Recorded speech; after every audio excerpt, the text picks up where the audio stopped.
Halo, perkenalkan nama saya Muhammad Alfatar. Saya adalah perwakilan dari kelompok yang berisikan anggotanya saya sendiri. Kemudian ada Muhammad Askar Rehan dan juga Muhammad Alfarisi Kamil. Nah, saya di sini akan menjelaskan tentang hasil dari analisa kami mengenai wayang yang kita sudah kaji, yaitu ada 3 wayang yang kita kaji, yaitu pertama ada wayang dari Yogyakarta, wayang dari Surakarta, dan juga wayang dari Pulau Bali. Wayang Bima dari gaya Yogyakarta merupakan seni tradisional wayang kulit purwa dari kulit kerbau yang dibuat dengan teknik rumit seperti pemahatan dan pewarnaan sungging yang menggunakan bahan alami. Ciri khasnya seperti motif kawatan pada sumping yang menambah keunikan visualnya. Dalam pertunjukan wayang ini dimainkan dengan dalang dan iringan gamelan dan kisah epik Mahabharata seperti Bima Suci yang menggambarkan pencarian jati diri. Tradisi ini berkembang di Keraton Yogyakarta dan Pakualaman dengan inovasi warna seperti biru kehijauan pada toko Bima. Mengandung filosofi tentang keberanian dan kebenaran. Wayang Bima tetap relevan di era modern dan menjadi pengingat nilai luhur kehidupan dan warisan budaya yang harus dilestarikan. Wayang Bima gaya Yogyakarta berkembang melalui beberapa zaman.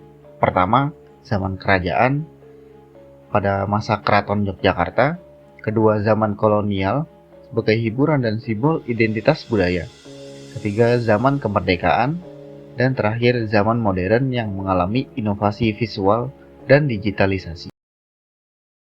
Wayang kulit Yudhistira dan Arjuna dari Surakarta adalah seni tradisional khas Kasunan Surakarta yang dikenal dengan bentuk ramping, detail, dan warna-warna yang simbolik. Material pembuatannya itu dari kulit kerbau atau sapi yang diproses hingga kuat dengan kerangka dari tanduk kerbau. Kedua, teknik pertunjukannya. Dalam menggerakkan wayang di belakang layar atau kelir menggunakan lampu blencong dengan iringan gamelan dan narasi yang bersumber dari cerita Mahabharata. Selanjutnya ada wilayah asalnya, yaitu dari Surakarta sendiri atau dari wilayah Kasunan Surakarta, Jawa Tengah dengan ciri proporsi tubuh ramping dan ornamen yang halus. Dan terakhir ada pembagian zamannya.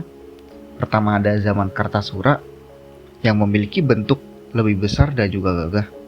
Dan zaman Surakarta proporsinya lebih ramping dengan detail estetika yang lebih halus. Wayang kulit Bali berasal dari Pulau Bali. Tercatat dalam prasasti Bebetin pada tahun 896 Masehi. Selain sebagai hiburan, wayang ini memiliki spiritual dalam fungsi keagamaan. Ada material pembuatan wayang ini. Bahan utamanya merupakan kulit kerbau atau kambing yang prosesnya meliputi pengeringan, pengukiran atau tatah, dan pewarnaan alami atau sungging. Ketiga, ada pertunjukan wayangnya sendiri yang dibagi menjadi 2, yaitu ada wayang lemah pada siang hari tanpa kelir untuk ritual. Kedua, ada wayang peteng, biasanya dilakukan pada malam hari dengan kelir untuk hiburan.